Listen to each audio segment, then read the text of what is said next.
Scholars, स्वागत है आपका एग्ज़ाम अड्डा क्लासेस में। इससे पहले के दो वीडियोज़ में हमने 65 क्वेश्चंस तक डिस्कस किया था और ये साइंस के मोस्ट इम्पोर्टेंट क्वेश्चंस हैं जो आने वाले एग्ज़ाम्स के लिए आपके बहुत ही ज़रूरी हैं। चैनल को सब्सक्राइब नहीं किया हो तो सब्सक्राइब कर लें, बेल आइकन प्रेस कर दें जिससे आने वाले वीडियोज़ की लेटेस्ट नोटिफिकेशंस आपको मिलती रहे। धन्यवाद। वीडियो पे आगे बढ़ते हैं। नंबर 66 क्वेश्चन है, प्रोटीन के पाचन में सहायक एंजाइम है। तो सहायक एंजाइम कौन सा होता है? ट्रिप्सिन जो एंजाइम है वो प्रोटीन के पाचन में सहायक एंजाइम होता है, वो सहायक एंजाइम होता है, सॉरी। क्वेश्चन नंबर 67, उन देशों में जहाँ के लोगों का मुख्य खाद्यान्न पॉलिश किया हुआ चावल है, लोग पीड़ित होते हैं किससे? बेरी रोग से। अर्थात कहने का तात्पर्य क्या है? आप कह सकते हैं कि पॉलिश किए हुए चावल से हमें कौन सी बीमारी हो सकती है? बेरी रोग हो सकता है। मांसपेशियों में निम्नलिखित में से किसके एकत्र होने से थकान होती है? तो ये लैक्टिक अम्ल होता है, इसके एकत्रित होने से हमें थकान होने लगती है मांसपेशियों में। बहुत ही इम्पोर्टेंट क्वेश्चन है गाइज ये। और आगे बढ़ते हैं, क्वेश्चन नंबर 69 पे देखते हैं। प्रकाश वर्ष होता है, एक वर्ष में प्रकाश द्वारा तय की जाने वाली दूरी को हम क्या कहते हैं? प्रकाश वर्ष कहते हैं। ठीक है, इस प्रकाश जैसे कि नाम से स्पष्ट है, प्रकाश और वर्ष यानी वर्ष में, एक वर्ष में होने वाले प्रकाश की दूरी को हम क्या कहते हैं? तय की जाने वाली दूरी को प्रकाश वर्ष कहते हैं। नंबर 70 क्वेश्चन, समुद्र की गहराई नापने के लिए कौन सा उपकरण प्रयोग किया जाता है? कौन सा उपकरण प्रयोग किया जाता है समुद्र की गहराई नापने के लिए? तो ये किया जाता है फेदोमीटर। क्वेश्चन नंबर 71 पे आते हैं। क्वेश्चन जानते होंगे सभी स्टूडेंट्स, कंप्यूटर की आईसी चिप किसकी बनी होती है? सिलिकॉन की बनी होती है। ठीक, वह काल्पनिक रेखा जो फोकस एवं पोल से गुजरते हुए गोलाकार दर्पण पर पड़ती है वह क्या कहलाती है? मुख्य अक्ष। ठीक, कमेंट में गाइज आपको बताना है कि भारत का कौन सा शहर है उस जिसको सिलिकॉन वैली के नाम से जाना जाता है गाइज। ठीक है, आगे बढ़ते हैं। क्वेश्चन नंबर 73 पे आते हैं। 73 क्वेश्चन क्या कहता है? अगर किसी वस्तु का फोकस अवतल दर्पण पर पड़ता है तो उसकी छाया कैसी होगी, यानी कैसी बनेगी? अगर किसी वस्तु का फोकस है वह अवतल दर्पण पर पड़ता है तो उसकी छाया कैसी बनेगी? उसकी छाया अनंत बनेगी गाइस। वह धातु जो अम्ल एवं क्षार के साथ क्रिया करके हाइड्रोजन निकालती है तो उसको हम क्या कहते हैं? जिंक कहते हैं गाइस। क्या कहते हैं? जिंक कहते हैं। वह धातु जो अम्ल और क्षार के साथ क्रिया करती है और हाइड्रोजन बाहर निकालती है उसको हम क्या कहेंगे? जिंक कहेंगे। क्वेश्चन नंबर 75 पे आते हैं। जीव विज्ञान शब्द का प्रयोग सर्वप्रथम किसने किया? तो लैमार्क तथा ट्रेवेरेनस ने इसका प्रयोग किया था। अगर लैमार्क ऑप्शन में ना हो तो आप ट्रेवेरेनस लगा सकते हैं, अगर दोनों हैं तो आप दोनों को ही टिक करेंगे। क्वेश्चन नंबर 76 पे आते हैं। कार्य का मात्रक क्या है? तो कार्य का मात्रक क्या होता है? जूल होता है। प्रकाश वर्ष की इकाई क्या होती है? प्रकाश वर्ष की इकाई होती है दूरी। आगे बढ़ते हैं गाइस, 78 नंबर क्वेश्चन पे आते हैं। एक ही प्रकार के परमाणुओं से मिलकर बना पदार्थ क्या कहलाता है? तो एक ही प्रकार के परमाणुओं से मिलकर बना पदार्थ क्या कहलाता है? तत्व।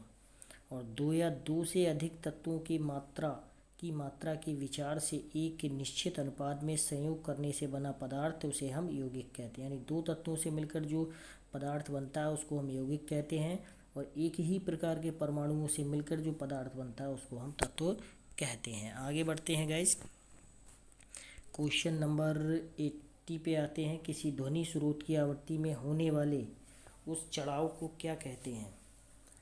उतार चढ़ाव को क्या कहते हैं? किसी ध्वनि स्रोत की आवृत्ति में होने वाले उतार चढ़ाव को हम क्या कहेंगे? डॉपलर प्रभाव कहते हैं।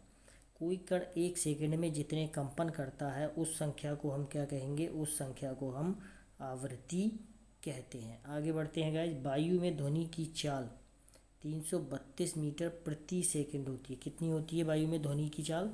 332 मीटर प्रति सेकंड होती है। यदि दाब बढ़ाकर दोगुना कर दिया जाए तो ध्वनि की चाल पर क्या असर पड़ेगा? तो क्या असर पड़ेगा? ये 332 मीटर प्रति सेकंड ही रहेगी गाइस। आगे बढ़ते हैं, क्वेश्चन नंबर 83 देखते हैं गाइस। निम्नलिखित में से समय का मात्रक नहीं है। तो समय का मात्रक नहीं होता है प्रकाश वर्ष, ठीक है, ये दूरी का मात्रक है। पार्सेक इकाई है, पार्सेक इकाई किसकी है? दूरी की इकाई है। निम्नलिखित में से कौन धातु होते हुए भी विद्युत का कुचालक होता है? तो शीशा विद्युत का कुचालक होता है गाइस।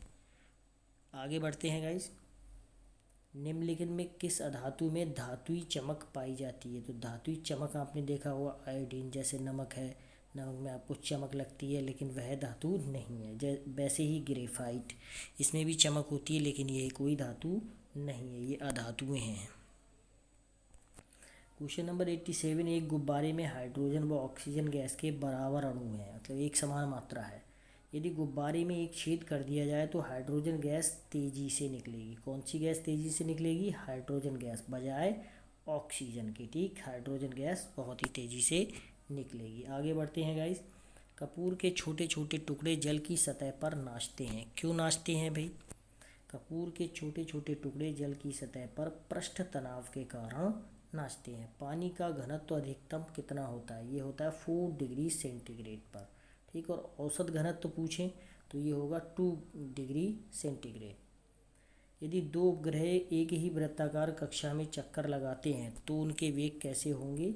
समान होंगे। दो उपग्रह हैं, कोई भी एक ही वृत्ताकार कक्षा में चक्कर लगा रहे हैं ये, ठीक, दो उपग्रह हैं, तो उन दोनों के वेग कैसे होंगे? समान होंगे गाइस। आगे बढ़ते हैं। पृथ्वी की परिक्रमा कर रहे एक उपग्रह, पृथ्वी की परिक्रमा कर रहे एक उपग्रह से एक पैकेट छोड़ दिया जाता है तो उपग्रह के साथ उसी चाल से पृथ्वी की परिक्रमा करेगा एक पैकेट। निम्नलिखित में से कौन एक यौगिक है? अमोनिया जो है वह एक यौगिक है क्योंकि ये दो तत्वों से मिलकर बनी होती है। यंग प्रत्यास्थता गुणांक का एसआई मात्रक कितना होता है? ये होता है न्यूटन प्रति मीटर स्क्वायर। आगे बढ़ते हैं गाइस। कैंडेला मात्रक है, तो कैंडेला किसका मात्रक होता है गाइस? ध्यान रखेंगे, कैंडेला ज्योति तीव्रता का मात्रक होता है। जल एक यौगिक है क्योंकि ये दो तत्वों से मिलकर बना होता है, इसमें रासायनिक बंधों से जुड़े हुए दो भिन्न तत्व होते हैं। कौन कौन से होते हैं? H2 और O, ठीक, यानी हाइड्रोजन और ऑक्सीजन के अणु होते हैं। हाइड्रोजन के 2 अणु और ऑक्सीजन का 1 अणु होता है, इसीलिए जल को यौगिक कहते हैं। वह विज्ञान जिसका संबंध जीवधारियों के अध्ययन से होता है कहलाता है जीव विज्ञान, ठीक। फाइकोलॉजी में किसका अध्ययन किया जाता है? तो फाइकोलॉजी में शैवालों का अध्ययन किया जाता है गाइस। फाइकोलॉजी में किसका अध्ययन किया जाता है? फाइकोलॉजी में शैवालों का अध्ययन किया जाता है। जूल निम्नलिखित में से किसकी इकाई है? तो जूल किसकी इकाई है होती है? ऊर्जा की इकाई को जूल कहते हैं। नंबर 99 क्वेश्चन है, मात्रकों की अंतर्राष्ट्रीय पद्धति कब लागू की गई? तो मात्रकों की अंतर्राष्ट्रीय पद्धति, या जिसे हम एसआई पद्धति भी कहते हैं, ठीक, यानी इंटरनेशनल पद्धति जो है वह 1971 में उस लागू की गई। चमगादड़ अंधेरे में उड़ते हैं, क्यों उड़ते हैं? क्योंकि चमगादड़ पराश्रव्य तरंगे उत्पन्न करते हैं। एक तरह की तरंगे होती हैं पराश्रव्य तरंगे, और वह पराश्रव्य तरंगे चमगादड़ उत्पन्न करते हैं, इसलिए वह अंधेरे में उड़ते हैं।